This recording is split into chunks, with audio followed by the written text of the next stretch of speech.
안녕하십니까? 이렇게 이제 오늘 말씀을 맡게 되었는데요. 사실은 몇 가지 말씀 주제를 가지고서 좀 고민을 했었습니다. 그래서 결국은 한 가지 이제 말하자면 오늘 아침에 한 가지로 확정을 하게 되었는데요. 또 이렇게 PPT가 있어서 화면 공유를 해서 말씀을 잠깐 전하겠습니다. 네, 말씀 주제는 글자가 짧습니다. 한 글자입니다. 몸인데요. 그러면 말씀을 잠시 전하겠습니다. 어떤 몸이라고 제목을 잡아본 이유가요. 물론 지난주에도 전영재님 말씀 가운데 일종의 유언에 대한 말씀을 하시기도 했고, 저도 최근에 제 주변에서 말하자면 이제 저보다 젊은 교수님들이 몇 분 돌아가시기도 하고, 그죠? 부모님이 아니라 본인이 이렇게 상을 당하기도 하고, 또 여러 가지 질병으로 힘들어하는 그런 경우도 많이 이제 듣고 보기도 해서, 저도 이제 나이가 적진 않아서, 그래서 이제 몸에 대한 생각을 해보게 되었습니다. 어쩌면 이제 사람에게 몸이 있는 것이 많은 어려움 또 한계의 시작이기도 하지만, 한편으로는 사람이 몸을 가짐으로써 어떤 그 좋은 기회가 올 수 있는 존재가 되었다 생각을 해보게 되었습니다. 이 PPT가 한 3개 정도 있는데요. 그래서 몸이 중요한 건가? 때때로는 이제 저가 이제 좀 더 젊은 시절에 대학원 요 무렵에는 제가 사실은 굉장히 이제 뭐랄까 죽음에 대한 생각을 많이 했습니다. 죽음 이후에 대한 생각을 지금 살고 있는데 그 죽음 이유는 뭐가 있을까? 그래서 많이 이제 축구도 했었는데 결국은 이제 제가 복음을 듣고 나서야 답을 알게 되었지만 그때 나름대로 뭔가 이 몸을 초월해야 된다 생각을 해봤습니다. 초인이라 생각을 해보고 그래서 몸을 극복하고자 하는 그런 노력을 한 적이 있었는데 지금도 그죠? 우리가 이미 지금은 답을 알고 있기 때문에 몸의 한계도 알고 있고 또 그 후에 있을 여러 가지 영광도 알고 있어서 이렇게 안정이 되어 있습니다.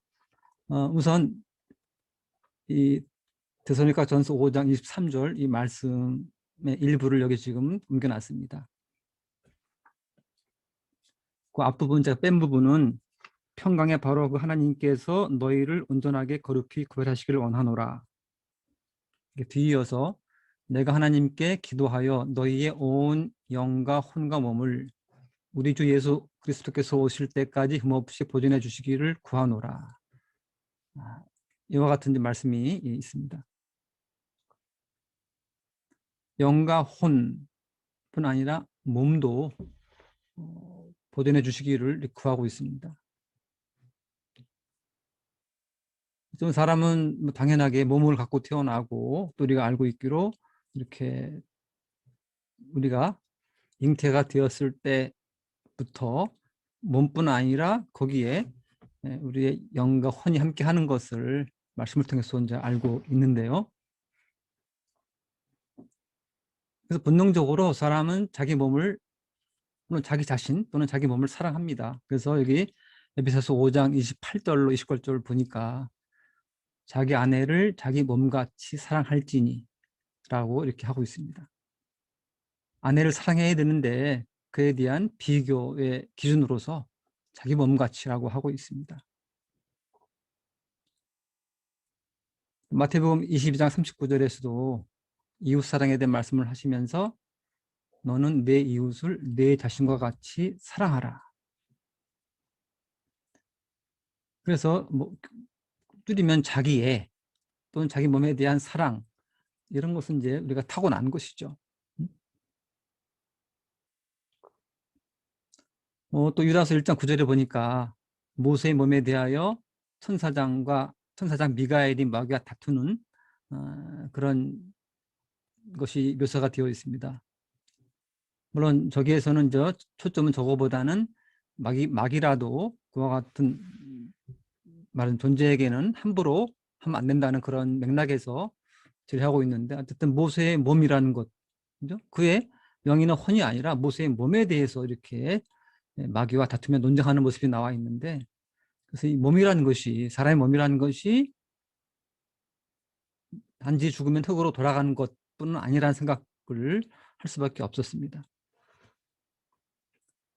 그리고 골로새서 2장 23절에 보면 거기 몸을 경시하는 것에 대해서 이렇게 좀 책망하는 것이 나와 있습니다.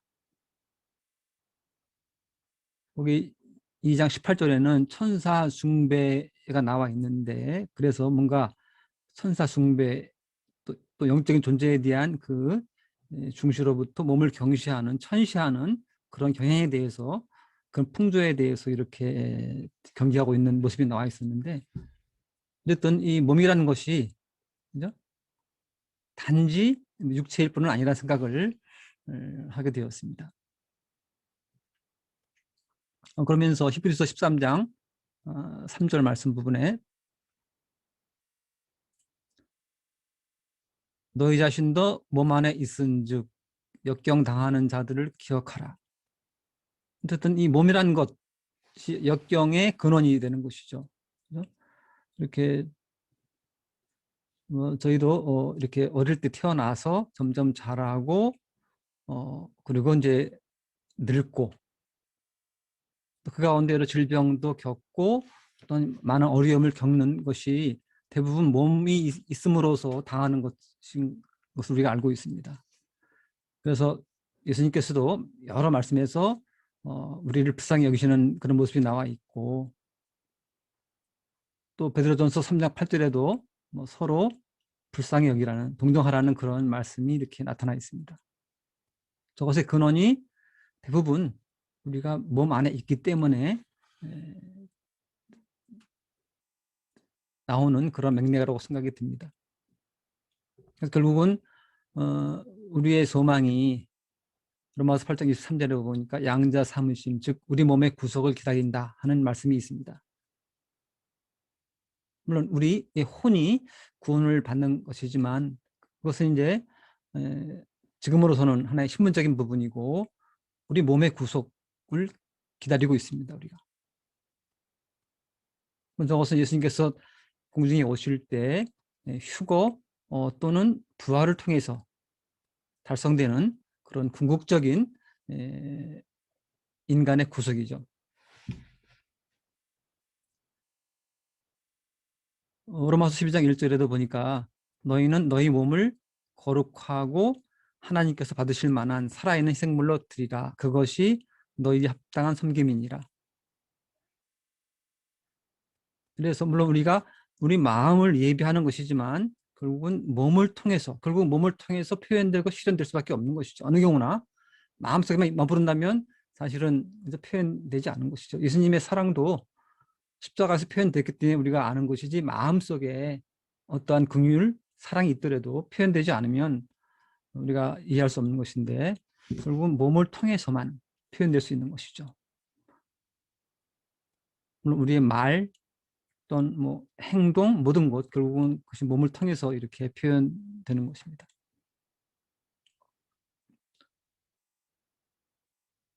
이렇게 몸이 중요하다는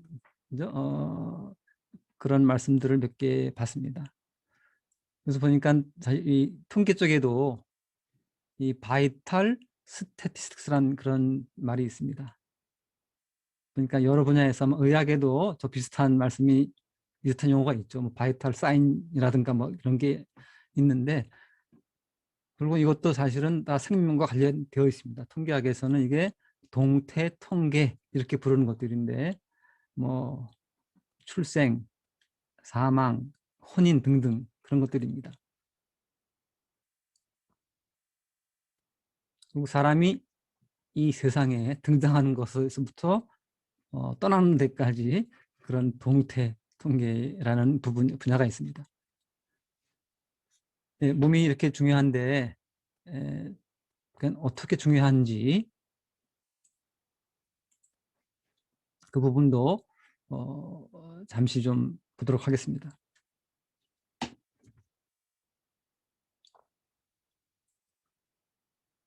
몸이 중요한 이유, 어떻게 중요한지 고린도후서 5장 9절로 10절에 보니까 그러므로 우리는 함께 있든지 떨어져 있든지 그분께서 받아주시는 자가 되려고 수고하노라. 우리 모두가 반드시 그리스도의 심판석 앞에 나타나리니 이로써 각 사람이 좋은 것이든 나쁜 것이든 자기가 행한 것에 따라 자기 몸에 이루어진 것들을 받으리라. 그러니까 자기 몸에 이루어진 것들을 받는다고 하고 있습니다. 결국은 우리가 몸이 있기 때문에 어떠한 잘한 것, 잘못한 것 다 몸을 통해서 행하는 것이고 따라서 우리가 받는 보상 또는 보상의 손실이죠. 저기서는 이제 어떤 정죄나 그런 부분이 아니고 믿는 자에게는 그리스도의 심판석에 우리가 휴거된 후에 나타날 텐데 아무튼 우리의 행함에 따라서 우리 몸에 이루어진 것들을 받는다고 이렇게 명확히 하고 계십니다. 그래서 특히 우리가 여러 가지 죄악을 지을 수 있지만 성경에서는 몸에 짓는 죄에서는 특별히 이렇게 피하라고 하고 있습니다. 고린도전서 6장 15절에 보니까 음행하는 자는 자기 몸에 죄를 짓느니라. 그 앞에 제가 뺐는데 그 앞부분에는 다른 모든 그 밖의 죄는 몸 밖에 있는데 음행이라는 저 죄는 자기 몸에 죄를 짓는다고 하고 있습니다. 그리고 로마서 1장 24절 32절에도 또 그 부분에 여러 가지 인간의 그 죄악에 대해서 나와 있지만 특별히 수치스러운 애정, 즉 동성애라는 것, 이 몸에 행하는 이런 죄에 대해서 특별히 경계하는 것을 볼 수가 있습니다.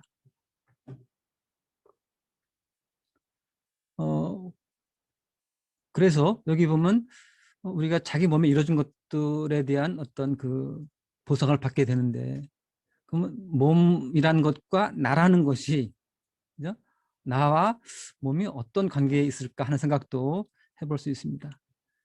여기 고린도후서 5장 초반절에 보면 이 몸을 하나의 장막집으로 이렇게 말씀하고 있습니다. 집 또는 장막집. 5장 1절에서는 땅에 있는 우리의 이 장막집. 6절에서 몸 안에서 집에 거하는 동안, 즉 내가 몸 안에서 집에 거하는 동안이라고 말씀하고 있고 5장 2절에서는 하늘로부터 오는 우리의 집을 덧입기를 소망한다고 나와 있습니다. 이제 저것은 결국은 뭐 부활의 몸, 영광스러운 그런 몸을 말씀하고 있는 부분인데 결국은 나라는 것, 그래서 뭐 나의 영과 혼이 이 나라고 볼 수 있겠는데 나는 이 땅에 있는 동안 물론 그 후에도 몸을 통해서 우리가 존재할 텐데 결국 나는 그러면 이 몸의 운행자 또는 운전자라고 생각을 해보게 되었습니다. 그래서 이 땅에서 몸을 어떻게 운행할 것인가 그것이 결국 나에게 주어진 그 책임이라고 이렇게 볼 수가 있죠. 그 책임을 우리가 책임을 지는 거죠. 보상 또는 보상의 손실로서 물론 믿지 않는 자는 정죄로서 책임을 짓게 되는 것이죠. 그래서 관련해서 사실 이 욜로라는 이런 말씀들이 있는데 들어본 적이 있을 것입니다. 욜로 보니까는 뭐 you only live once 아마 그럴 겁니다. You only live once 한 번만 산다는 것이죠. 물론 우리 이 복음에 관한 그런 책도 그런 제목을 제가 본 적이 있습니다. 한 번뿐인 인생. 그래서 이 살아 있을 동안에 믿어야 된다는 것을 말씀하고 있는데, 뭐 저분들은 믿는 자가 아니기 때문에 한 번뿐인데 내 마음대로 하겠다, 그죠? 몸을 함부로 쓰는 것에 관해서도 저렇게 욜로라는 내 마음대로 몸을 쓰겠다는 그런 데서 이렇게 이런 말을 쓰고 있는데, 물론 우리는 이제 세계관 가치관이 달라서 관찰은 동일합니다. 한 번뿐이 기회가 없다는 것은 동일한데, 그렇기 때문에 우리는 에, 내 몸을 이 땅에 있을 때 내 몸을 잘 운행을 해서 보상의 손실이 아니라 좋은 보상을 이렇게 받고자 살고 있습니다. 사실은 아직까지는 이제 이 답이 안 나왔습니다. 지금이 말씀하는 게 왜 중요한가, 몸이 왜 중요한가에 대해서 이제 말씀을 결론적으로 드리고자 합니다. 사실은 몸이 있어서 죽음을 생각하게 되고 죽음에 대한 두려움을 가지고 있는 것이죠. 저도 이제 것처럼 청년 시절에 저 부분이 컸습니다. 그리고 지금 우리가 알고 있는 바대로 죽음은 죄의 삭시다. 이 아담의 죄로부터 유래해서 모든 사람의 죄성을 가지고 있고, 따라서 죄를 짓고 있는데, 죄들을 짓고 있는데, 그전에는 이런 이해가 없었죠. 믿기 전에는. 그래서 또 로마서 7장 24절에도 이 사망의 몸이라고, 이 몸의 한계에 대해서, 운명에 대해서 이렇게 말씀을 하고 있고, 죽음은 필연적인 것이죠. 그런데 또 한편으로 좋은 소식은 로마서 7장 1절 3절에 보면, 여기 특히 이제 아내와 남편 관계에서, 부부 관계에서 남편이 죽으면 아내가 남편의 법에서 벗어난다는 말씀을 하고 있습니다. 즉 남편이 살아 있는 동안에 재혼하거나 뭐 이런 식의 어떤 그것에 대해서 좀 이렇게 좋지 않게 말씀하고 있는데, 죽으면 법에서 벗어난다. 결혼뿐 아니죠. 사실은 우리 사회적으로 여러 문제가 되는 그런 많은 그런 사건들에서도 보니까 그 용의자나 이런 분이 피고가 자살을 합니다. 그러면 그 즉시 모든 수사라든가 아니면 이 재판 과정은 종료가 되어버립니다. 죽은 사람에 대해서 법이 추궁할 수 없는 것이죠. 저것이 그런데 이 땅에서뿐 아니라 하늘에서도 저와 같은 동일한 원리가 통하는 것이죠.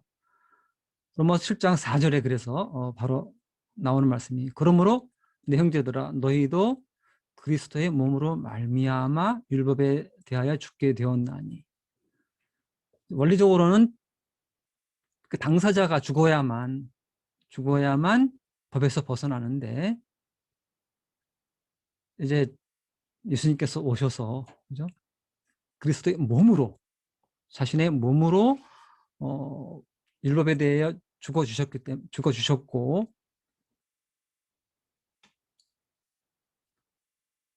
그래서 보니까 너희도 율법에 대하여 죽게 되었나니라고 해서, 그것이 예수님의 죽음이 나의 죽음으로 전가되었고, 그것을 받아들이는 사람에게는 땅에서도 하늘에서도 그 율법이라는 그 법에서 벗어났다고 이렇게 선포하고 있습니다. 그리고 죽음이라는 것이 있음으로써 어떤 새로운 기회가 사람에게 주어지는 그 원리를 말씀하고 있습니다. 즉 우리는 그래서 다시 태어남이 가능한 것이죠. 이렇게 지금 너희도 율법에 대하여 죽게 되었나니, 바로 이 부분이 다시 태어난 것으로, 이미 나는 죽었으니까 법에서 벗어났고 따라서 다시 태어났다는 그런 말씀을 하고 있습니다. 또 다시 태어난 자만 저희 첫째 부활에 참여할 수 있는 기회가 있는 것이죠. 다시 태어난 기회가 없는 사람은 저희 둘째 사망에, 즉 정죄의 그러한 그 운명에 처할 수밖에 없는 것이라고 이렇게 말씀하고 있습니다. 즉 그들에게는, 우리에게는 다시 태어남과 이어서 첫째 부활의 기회가 이렇게 이미 확보가 되었고, 그들에게는 불때 사망이 이렇게 주어져 있습니다.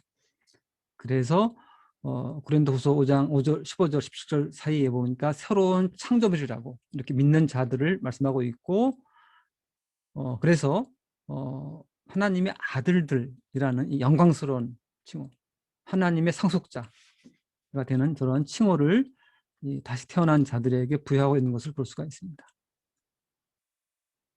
즉 처음 창조였던 하나님의 아들인 아담은, 아담의 후손은 하나님의 아들들이라는 그러한 그 신분을 잃어버렸지만, 이런 새로운 창조물이 됨으로써 우리는 다시 하나님의 아들들이라는 저런 원래의 신분을 회복한 그런 자들이 된 것이죠.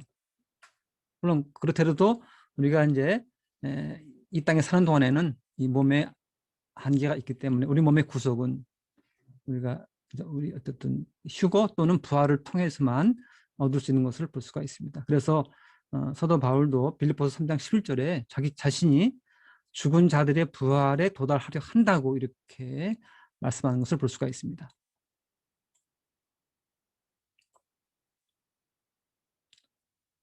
예수님 쪽에서 보신다면 히브리서 10장 1절로 5절에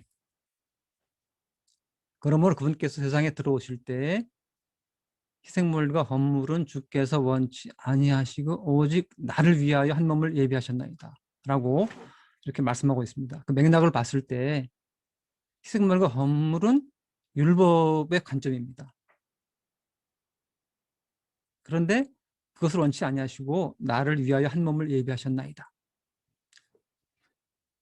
주의 뜻을 행하기 위해서, 즉 저 때에는 기존의 율법으로서는 되지 않기 때문에 이 긍휼로서 새로운 법을 마련하시기 위해서 예수님을 그 몸으로 이렇게 준비해서 오시게 했고, 따라서 예수님께서 단 한 번 죽어주심으로 우리도, 그것을 수용하는 우리도 율법에 대해 죽게 되는 그런 놀라운 이 믿음의 신비를 허락하신 것이죠.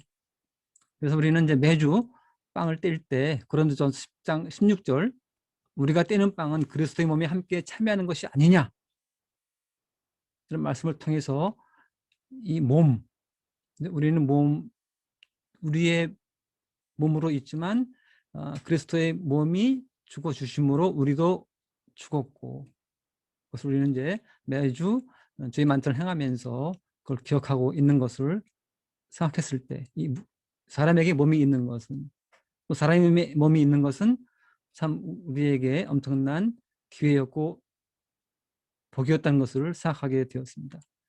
천사들에게는, 천사의 몸이 있지만은 천사들의 몸에는 죽음이 없고, 따라서 사단이나 또는 그의 무리들에게는 이런 회복의 기회가 주어지지 않았다는 것을 생각할 때, 사람은 비록 이렇게 죄를 질 수도 있는 그런 것이었지만 그것이 죽음을 통해서 극복이 된 것을 생각하게 되었습니다. 그래서 우리에게 이런 사랑의 몸을 주시고, 또 예수님께서 몸으로 오셔서 우리의 죽음을 대신 죽어주신 것에 대해서 감사하는 이런 기회가 되었습니다. 이상으로 말씀을 드리겠습니다.